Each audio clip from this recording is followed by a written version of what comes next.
큐티클. 그리고 한국인 모발에서 모수질은 이제 잊어버리세요. 파마에 염색에 미치는 영향이 아무것도 없고 모발이 얇아지면서 모수질은 아예 자연스럽게 퇴화가 됐대요. 자, 여기 이제 큐티클. 자, 큐티클은 색깔이 있어요, 없어요? 없어요. 투명한 색깔이에요. 그리고 동양인은 4개에서 8겹이래요. 기왓장 같이 겹쳐져 있는데 신기하게 큐티클 하나하나 잘 떨어져 나오지는 않아요. 자, 4겹이 8겹. 그리고 최외곽층 큐티클이 에피 큐티클. 가운데가 엑소 큐티클. 외우든지 말든지 알아서. 그리고 모피즐하고 인접이 되어 있는 이 부분이 무슨 큐티클? 엔도 큐티클. 엔도. 자, 그리고 큐티클하고 큐티클 사이 본디오카라는 물질이 무엇? CMC. 세포간 지질. 자, 그 다음에 머리카락을 당기면 쫙 늘어나죠? 늘어나는 이유가 모피즐 안쪽에 이런 폴리펩타이드라는 게 있어요.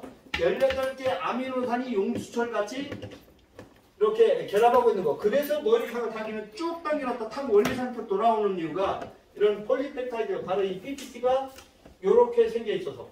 그리고 PPT하고 PPT를 감싸주는 간축물질 있죠? 간축물질. 자, 그래서 PPT하고 간축물질하고는 50대 50의 비율을 가지고 있대요. 그리고 신기하게도 이 간축물질 안에 색소가 있는 거죠. 자, 이 색소는 페오멜라닌이 있고 유멜라닌이 있고, 그런데 이제 페오멜라닌만 갖고 있는 사람이 없고 유멜라닌만 갖고 있는 사람이 없고, 페오멜라닌이 많은지 유멜라닌이 많은지에 따라서 약간 짙은 갈색 내지는 검정색, 그 다음에 약간 황색에 띌 뿐이라는 거죠. 근데 한국인의 모발이 밝아지고 있어요, 어두워지고 있어요? 밝아지고 있어요. 이 색소의 변화가 분명히 오고 있다는 거죠.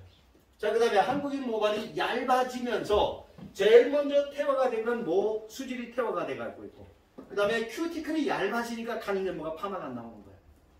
그리고 가는 연모가 당기면 많이 늘어나죠. 물이 잘 안 마르죠. 뭔가 이 폴리펩타이드 PPT 자체가 굉장히 견고해졌다는 거죠. 모발이 얇아져 있을 뿐이지 손상 모발로 보시면 안 된다.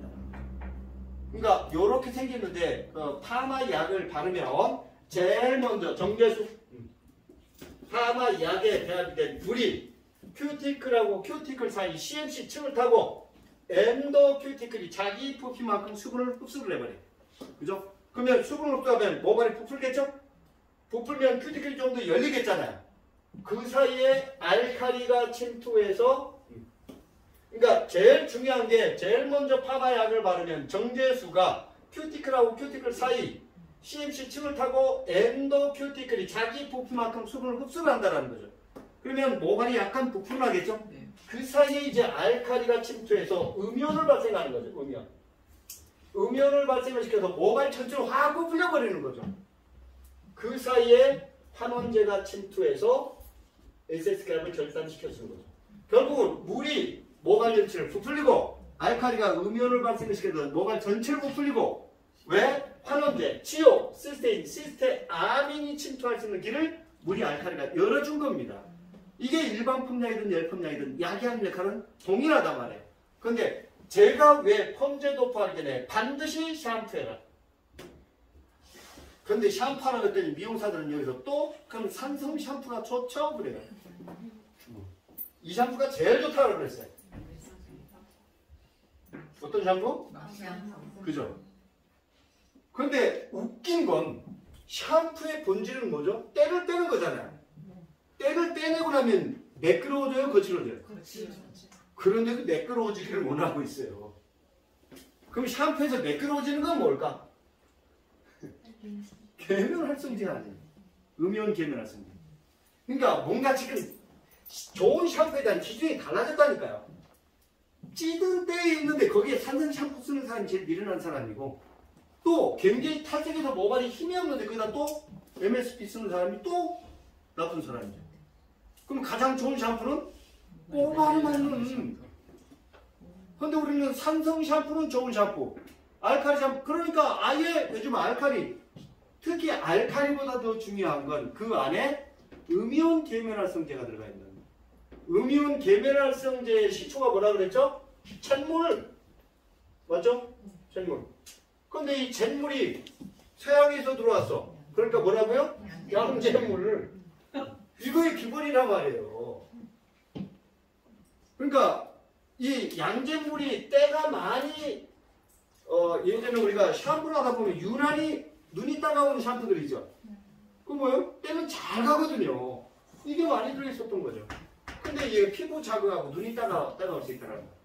그러니까 양잿물이 바로 대표적인 음이온 계면활성제. 양이온 계면활성제 가장 많이 배합되는 게 바로 린스. 그러면 애기들은 때도 잘 가고 피부 자극도 줄여야 되잖아요. 그러니까 비이온성. 바로 팜유. 화장품에서 화장품을 많이 해보면 팜유나 야자에서 추출한 그 계면활성제를 쓰는 거죠. 음이온 계면활성제인지 양이온 계면활성제인지 비이온성 계면활성제인지 그게 더 중요한 게 우리는 그걸 알려는 게 아니고 산성 샴푸가 좋아요? 알칼리 샴푸가 좋아요? 그건 아무 의미 없어요. 산성하고 알칼리는. 그 뭔 놈의 샴푸를 써갖고 모발장이나 알칼리가 제거된다고 생각해요. 그보다 더 중요한 건 샴푸의 기본은 뭐다? 때를 제거하는 거다. 그러니까 첫 번째 샴푸하는 목적은 뭐냐? 펌제가 침투할 수 있는 길을 열어주는 거다. 그런데 여기다 또 전처리를 해버리네. 미쳐 내가 아주. 크림 타입에. 샴푸는 뭐하러 했어?